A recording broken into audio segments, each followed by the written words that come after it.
नमस्कार। आज हम प्रज्ञा पुराण की कथा में अगली शिक्षाप्रद कहानी को देखते हैं। मनुष्य अपने जीव जगत में प्रत्येक जीव जंतुओं से शिक्षा प्राप्त कर सकता है। सिर्फ मानव को वैसी दृष्टि अपनानी होगी तो मानव प्रकृति के प्रत्येक जीव से अमूल्य ज्ञान प्राप्त करेगा। यह कहानी एक बकरी और एक गीदड़ की है।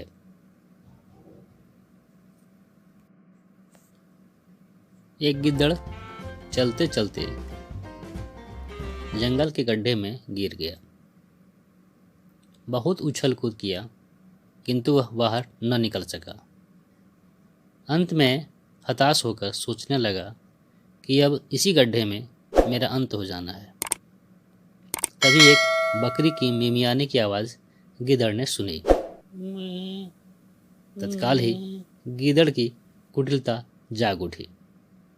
जैसा कि गीदड़ स्वभाव से ही कुटिल होता है, वह बकरी से बोला, ओ बकरी बहन, वहाँ क्या कर रही हो? यहाँ अंदर खूब हरी हरी घास और मीठा मीठा पानी है। मेरा तो मन तृप्त हो गया। आओ तुम भी जी भर कर हरी हरी घास खाओ और जी भर मीठा पानी पियो।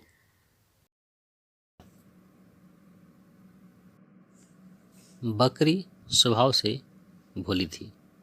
उसकी लुभावनी बातों में आ गई और वह गड्ढे में कूद गई। कुटिल गीदड़ इसी इंतजार में था।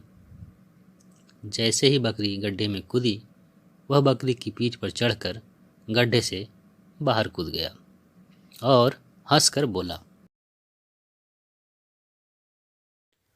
तुम बहुत बड़ी बेवकूफ़ हो। मेरी जगह खुद मरने गड्ढे में आ गई हो। बकरी बड़े सरल स्वभाव से बोली, गीदड़ भाई, मेरी उपयोगिता बस कोई न कोई मुझे निकाल ही लेगा, किंतु तुम अपने ही कुटिल गुणों के कारण विनाश के बीज बोलोगे। इतना सुनने के बाद गीदड़ वहाँ से बकरी को गड्ढे में छोड़कर चला गया। बकरी की खोज में उसका मालिक थोड़ी देर में ढूंढता हुआ उस गड्ढे के पास पहुंच गया। बकरी को गड्ढे में देखकर उसे बाहर निकाला और बकरी को लेकर वापस घर की ओर चल दिया। रास्ते में बकरी ने देखा कि गीदड़ किसी तीर से घायल झाड़ी में मरणासन अवस्था में पड़ा हुआ है। इस कहानी से हमें यह भी शिक्षा मिली कि अच्छे जीवों या लोगों की सहायता अनेक प्रकार से हो जाती है, लेकिन कुटिल जीव या मनुष्यों को विपत्ति में भी किसी की सहायता नहीं प्राप्त होती है, जब उसे सहायता की नितांत आवश्यकता होती है।